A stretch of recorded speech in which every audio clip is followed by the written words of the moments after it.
Yo! Bago ang lahat! Ayon sa report, nagkakaroon ng tensyon sa pagitan ni Giannis Antetokounmpo at ng Milwaukee Bucks matapos siyang i-shutdown ng team kahit gusto niyang maglaro.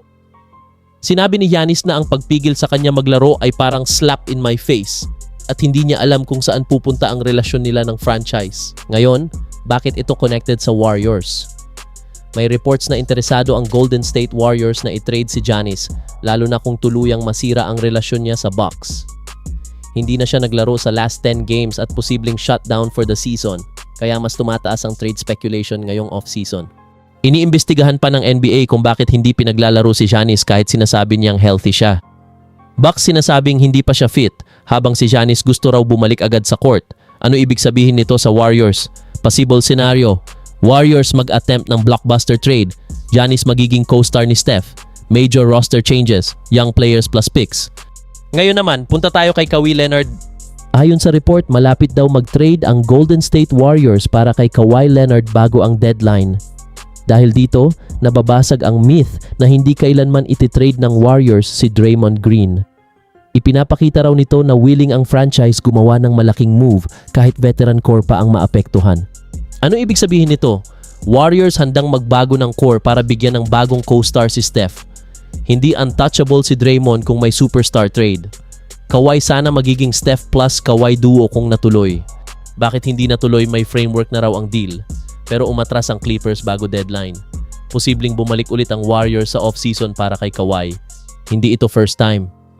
Noong 2024 off-season, malapit din matrade si Paul George sa Warriors pero umatras din ang Clippers. Mas pinili pa raw ng team na hayaan siyang umalis sa free agency kaysa i-trade sa Golden State. Bakit ayaw ng Clippers sa Warriors? Rival teams sila sa West. Ayaw nila palakasin ang kalaban sa parehong conference. Halos walang trade history ang dalawang franchise, decades na. Ano ibig sabihin sa Warriors? Warriors aggressive sa superstar hunt. Target talaga nila si Kawhi bilang co-star ni Stephen Curry. Pero Clippers ayaw ibigay kahit close na ang deal. At ngayon naman, si Luka Doncic ay nagkaroon ng grade 2 na left hamstring strain. Out siya sa natitirang regular season, ibig sabihin ay hindi na niya malalaro ang last 5 games. Ang injury ay nangyari laban sa OKC nung third quarter nang ma-aggravate ang kanyang hamstring. Malaking epekto sa Lakers ito. Posibleng ma-miss din niya ang unang round ng playoffs, malaking dagok ito sa team. Bumaba ang chances ng Lakers sa championship matapos ang balita ng injury.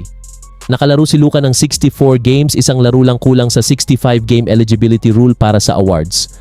Plano ng kanyang camp na mag-appeal para makakuha ng exception para makwalipika pa rin sa All-NBA at MVP awards. Ano ibig sabihin nito? Malaking bawas sa Lakers offense. Maaaring magbago ang playoff seeding. Possible na bumalik sa loob ng 3 to 6 weeks, pero uncertain kung playoffs makakalaro siya. At yan ang mga balita ngayong araw. Kung nagustuhan nyo ang video na ito, huwag kalimutan mag-like at subscribe. Peace out!